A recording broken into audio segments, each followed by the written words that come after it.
Hello, നമസ്കാരം. ഞാൻ Australia വന്ന ശേഷമേ ആദ്യത്തെ ഇന്റർവ്യൂവിന് പോകുന്നത് 10 കിലോമീറ്റർ നടന്ന 20 കിലോമീറ്റർ നടന്നു ആ ഇന്റർവ്യൂവിന് പോകാൻ വേണ്ടി മാത്രം. അന്ന് എൻ്റെ കൂട്ടത്തില് മുറി താമസിച്ചുകൊണ്ടിരുന്ന ആളുകൾ നല്ല വിദ്യാഭ്യാസമുള്ള നല്ല കഴിവുള്ള പിള്ളേരാണ്. അപ്പോൾ എനിക്കൊരു ഇന്റർവ്യൂ വന്നപ്പം അവനെ കൂടെ വിളിച്ചുകൊണ്ട് പോയി കഴിഞ്ഞാൽ അവനെ കിട്ടത്തുള്ളൂ, എനിക്ക് കിട്ടത്തില്ല.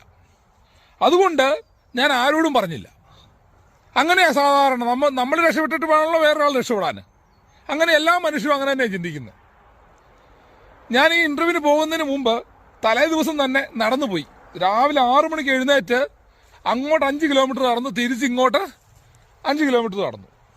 അങ്ങനെ 10 കിലോമീറ്റർ നടന്ന് സ്ഥലമൊക്കെ കണ്ടുവച്ചിട്ട് വന്നു. മറ്റേ ദിവസം നേരം വെളുത്തപ്പോൾ ഇവന്മാരൊക്കെ എഴുന്നേൽക്കുന്നതിന് മുമ്പ് തന്നെ 5:30 എഴുന്നേറ്റ് വീണ്ടും നടന്നു ഇന്റർവ്യൂവിന് വേണ്ടി. അവിടെ ചെന്ന് ഇന്റർവ്യൂ അറ്റൻഡ് ചെയ്ത് തിരിച്ച് വന്നു. അങ്ങനെ 20 കിലോമീറ്റർ നടന്ന ഞാൻ ആദ്യമായിട്ട് ഇന്റർവ്യൂവിന് പോകുന്നത്. ആ ഇന്റർവ്യൂ എനിക്ക് കിട്ടിയില്ല, അല്ലെ ആ ജോലി എനിക്ക് കിട്ടിയില്ല.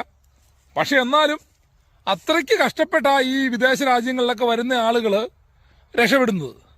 ഞാൻ ഒരു 3-4 മാസമൊക്കെ ജോലിക്ക് പോയിരുന്ന 6 കിലോമീറ്റർ നടന്ന. നമ്മുടെ നാട്ടിലെ പോലെ എന്താ പറയുക, എപ്പോഴും ബസ്സൊന്നുമില്ല.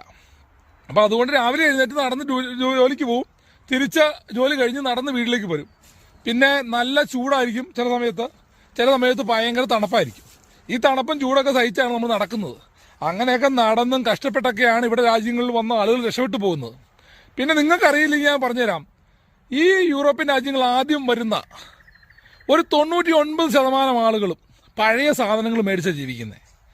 ബെഡും കട്ടിലും ടിവിയും അങ്ങനെ എല്ലാ സാധനങ്ങളും സെക്കൻഡ് ഹാൻഡ് സാധനങ്ങളൊക്കെ മേടിച്ച.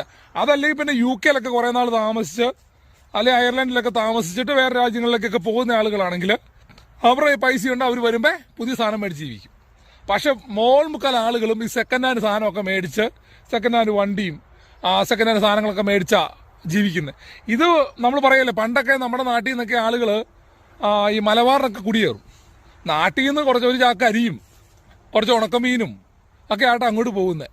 ഇവിടുന്ന് എല്ലാം കെട്ടിപ്പറക്കി പോയി അവിടെ പോയി പണിയെടുത്ത് പൈസ ഉണ്ടായി കഴിയുമ്പോൾ ഇതെല്ലാം സ്വന്തമായിട്ട് മേടിക്കും. എന്ന് പറഞ്ഞതുപോലെ തന്നെയാണ് യൂറോപ്യൻ രാജ്യങ്ങളിൽ. ഈ കഴിഞ്ഞ ദിവസം റോയ് ജോസഫ് എന്ന് പറഞ്ഞൊരു ബ്ലോഗറുണ്ട്.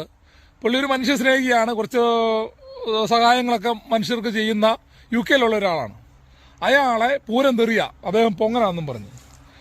അദ്ദേഹം ധാരാളം നല്ല പ്രവൃത്തികൾ ചെയ്യുന്ന വീഡിയോസ് ഞാൻ കണ്ടിട്ടുണ്ട്. നമ്മൾ ഒരു നല്ലത് ചെയ്യുന്നവനെ കാണുമ്പോൾ അവനെ നിരുത്സാഹപ്പെടുത്തുകയല്ല ചെയ്യണേ, അവനെ സപ്പോർട്ട് ചെയ്യുക ചെയ്യേണ്ടത്.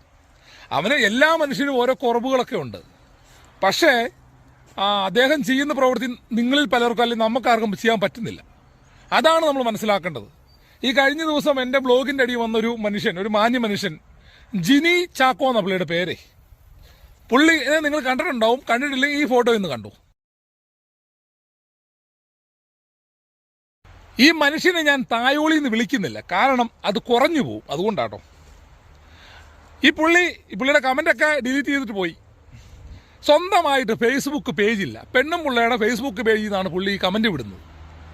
ഞാൻ പറഞ്ഞ ആദ്യം പോയി താനൊരു സ്വന്തമായിട്ടൊരു ഐഡിയ ഉണ്ടാക്കുക, എന്നിട്ട് വന്ന് പാചകം അടിക്കുക. പുള്ളി എല്ലാം ഡിലീറ്റ് ചെയ്തു, കമൻറ്റുകളെല്ലാം ഡിലീറ്റ് ചെയ്തു. കാരണം പെണ്ണുമ്പിള്ള പുള്ളിനെ കുത്തിന് പിടിച്ചിട്ടുണ്ട്. പിന്നെ പലരും പുള്ളിനെ തെറി വിളിച്ചോന്ന് തോന്നുന്നു. ഏതൊക്കെയായാലും പുള്ളി അത് ഡിലീറ്റ് ചെയ്ത് കളഞ്ഞു. ഞാൻ കഴിഞ്ഞ ദിവസം ഒരു വീഡിയോ ചെയ്തായിരുന്നു. യൂറോപ്യൻ രാജ്യങ്ങളിലൊക്കെ വന്ന് രക്ഷപ്പെട്ട് കഴിയുമ്പോൾ സ്വന്തം അയൽവക്കംകാർ വരെ അവിടെ വന്നു കഴിഞ്ഞാൽ അവന് പോലും നല്ല കാര്യങ്ങൾ പറഞ്ഞു കൊടുക്കാതെ, അല്ലെ അവന് സഹായമായിട്ടുള്ള കാര്യങ്ങൾ പറഞ്ഞു കൊടുക്കാത്ത മലയാളി എന്നൊരു വീഡിയോ ചെയ്താണ്. അത് പുള്ളിക്ക് ഇഷ്ടപ്പെട്ടില്ല. ഈ പുള്ളിയെ പോലെയുള്ള ആളുകളാണ് ഈ ഇങ്ങനെയുള്ള തെറ്റായ കാര്യങ്ങൾ പറഞ്ഞു കൊടുക്കുന്നത്. നിങ്ങൾ ആരെങ്കിലും ഈ മനുഷ്യനോട് എന്തെങ്കിലും സഹായം ചോദിക്കുന്നുണ്ടെങ്കിൽ നിങ്ങൾ ചോദിക്കാതിരിക്കുക. പുള്ളി നല്ലത് പറഞ്ഞു തരത്തില്ല. ചില ആളുകളുണ്ട് അങ്ങനെയാണ്, മറ്റുള്ളവൻ നന്നാകുന്നതും മറ്റുള്ളവൻ കഞ്ഞി കുടിക്കുന്നതും ഇഷ്ടപ്പെടത്തില്ല. അങ്ങനത്തെ മനുഷ്യർ നമ്മുടെ ചുറ്റുമുണ്ട് എന്ന് നമ്മൾ തന്നെ മനസ്സിലാക്കിക്കൊള്ളുക. ഓക്കെ, എന്നാ ബൈ.